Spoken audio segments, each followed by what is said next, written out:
ಪ್ರಶ್ನೆಯನ್ನ ಸರಿಯಾಗಿ ಓದಬೇಕಿದನು.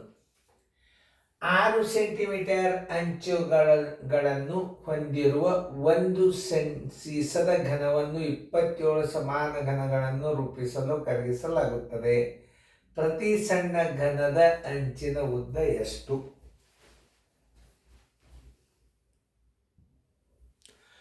ಸ್ವಲ್ಪ ಕನ್ಫ್ಯೂಸ್ ಆಗ್ತದೆ, ಅದನ್ನು ಒಂದು ಸ್ವಲ್ಪ ನಾನು ತಿಳಿಸಿ ಹೇಳ್ತೇನೆ.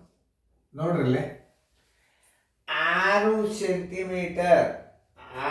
ಸೆಂಟಿಮೀಟರದ ಪ್ರಶ್ನೆಯನ್ನು ನೋಡ್ರಿ. 6 ಸೆಂಟಿಮೀಟರ್ ಅಂಚುಗಳುಳ್ಳ ಬಾಹುಗಳನ್ನ ಹೊಂದಿರುವ ಒಂದು ಸೀಸದ ಘನವನ್ನು 27 ಸಮಾನ ಘನಗಳನ್ನು ಕರಗಿಸಲಾಗಿದೆ ಅಂದರೆ ಈ 6 ಸೆಂಟಿಮೀಟರ್ ಅಂಚಿನ ಘನಫಲ ತಗೋಬೇಕು ಮೊದಲು. ನೋಡ್ರಿ, ಘನಫಲ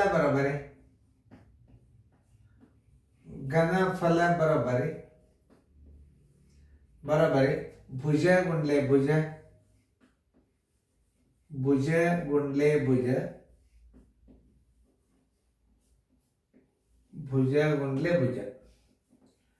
ಇದು ನೋಡ್ರಿ, 6 ಗುಂಡ್ಲೆ 6 ಗುಂಡ್ಲೆ 6, 6 36, 36ಕ್ಕೆ 6 6 36, 216 ಘನ ಸೆಂಟಿಮೀಟರ್ ಆಯ್ತು. 216 ಘನ ಸೆಂಟಿಮೀಟರನ್ನ ಕರಗಿಸ್ಯಾರ ಅವ್ರು. ಎಷ್ಟು? ಅದು ಒಟ್ಟು ಟೋಟಲ್ ಇದನ್ನು ಎಷ್ಟು ಭಾಗ ಮಾಡಬೇಕಾಗ್ಯದ ಅವರು? 27 ಭಾಗ ಮಾಡಬೇಕಿದನು. 6 ಸೆಂಟಿಮೀಟರ್ ಅಂಚುಳ್ಳ ಹೊಂದಿರುವ ಒಂದು ಸೀಸದ ಘನವನ್ನ ಏನು ಮಾಡ್ಬೇಕಾದ್ರೆ ಕರಗಿಸ್ಯಾರ. 6 ಸೆಂಟಿಮೀಟರ್ ಇದ್ದದ್ದನ್ನು ಕರಗಿಸಿದ್ರೆ ಎಷ್ಟಾಗ್ತದ? 216 ಘನ ಸೆಂಟಿಮೀಟರ್ ಆಯ್ತು. ಅದನ್ನ 27 ಸಮಾನ ಘನಗಳನ್ನು ರೂಪಿಸಲು ಕರಗಿಸಲಾಗಿದೆ. ಅಂದರೆ ಇದರಾಗ ನೀವು ಈ 6 ಗುಂಡ್ಲೆ 6 ಈ ಘನ ಸೆಂಟಿಮೀಟರನ್ನ ಘನಫಲವನ್ನ ನಾವು ಕರಗಿಸಿದ್ರೆ ಎಷ್ಟಾಗ್ತದ? ಅದು ಟೋಟಲ್ದೊಳಗೆ 216 ಘನ ಸೆಂಟಿಮೀಟರ್ ಆಯ್ತು. ಅದನ್ನು 27 ಭಾಗ ಮಾಡಬೇಕಾಗ್ಯದ.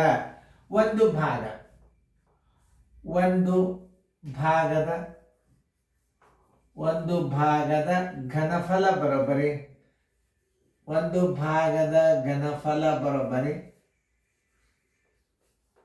ಒಟ್ಟು ಘನಫಲ 216. ಎಷ್ಟು ಭಾಗ ಮಾಡಬೇಕಾಗ್ಯದ?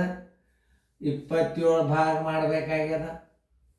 ನೋಡ್ರಿ, 3 9 27, 3 7 21, 3 2 6. ನೋಡಿ, 9 1 9 8 ಅಂದ್ರೆ ಏನಾಗ್ತಿದ್ದು? 8 ಘನ ಸೆಂಟಿಮೀಟರ್ ತುಂಡಾತು. 8 ಘನ ಸೆಂಟಿಮೀಟರದ ತುಂಡು ಬಂತು.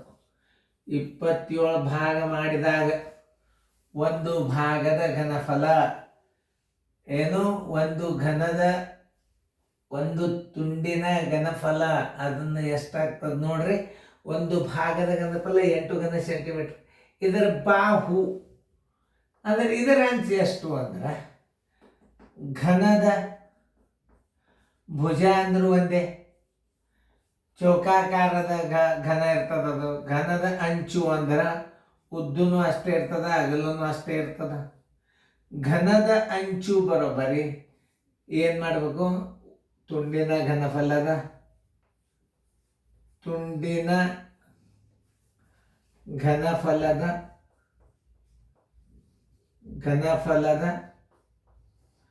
ಘನಮೂಲ ತೆಗೆದಾಗ ಏನು ಬರ್ತದ?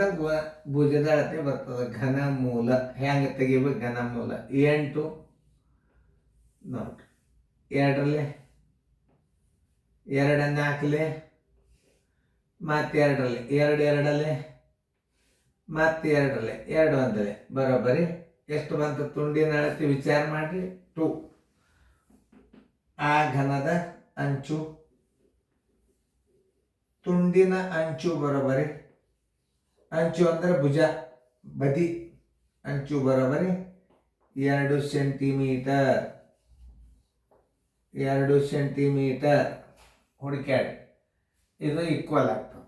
Is equal to R 2.0 centimeter. ನೋಡಿ, answer is equal to B. ಆದ್ರೆ ಒಂದೆರಡು ಸಲ ಇಂಥ ಗಣಿತಗಳನ್ನು ನೀವು ಪ್ರಾರಂಭದ ಪಟ್ನ ಗುರ್ತಾಗೋದು ನೀವು ಹೆಂಗೆ ತಿಳಿಸ್ತಾರೆ ಸರ್ಗಳು ಅದನ್ನು ನೋಡ್ಬೇಕು. ಮೊದಲು ನಾವೇನಿಲ್ಲ ಅಭ್ಯಾಸ ಮಾಡಿರ್ತೀವಿ, ಅಭ್ಯಾಸ ಮಾಡೋದ್ರಿಂದ ನೆನ್ಪಿಟ್ಕೊಂಡಿರ್ತೀವಿ, ನಿಮಗೆ ನಾವು ತಿಳಿಸ್ಬಿಡ್ತೀವಿ.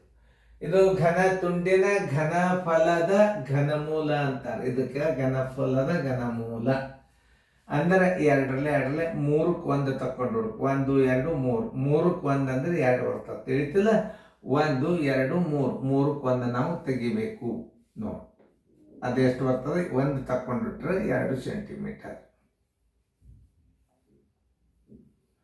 ವರ್ಗಕ್ಕೆ 2ಕ್ಕೆ 1 ಹಿಂಗೆ ಅರ್ಥ ಮಾಡ್ಕೋಬೇಕು.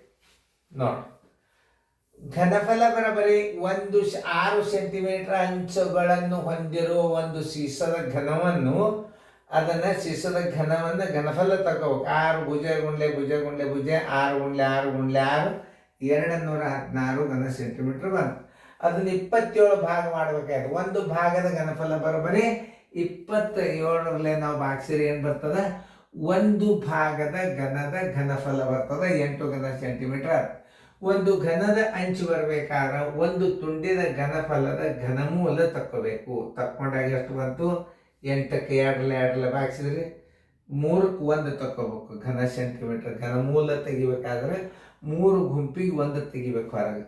ತುಂಡಿನ ಅಂಚು ಬರೋಬರಿ 2 ಸೆಂಟಿಮೀಟರ್. ಅದನ್ನ ಏನು ಮಾಡ್ಯಾನ? ಒಂದು ಬಿಂದು ಕೊಟ್ಟು 0 ಮಾಡಿ ಕನ್ಫ್ಯೂಸ್ ಮಾಡ್ಯಾನ. ಅದೇನಲ್ಲ, 2 1 ಇದು 1 ಇದು 1. ಉತ್ತರ ಸಂಖ್ಯೆ ಬಿ.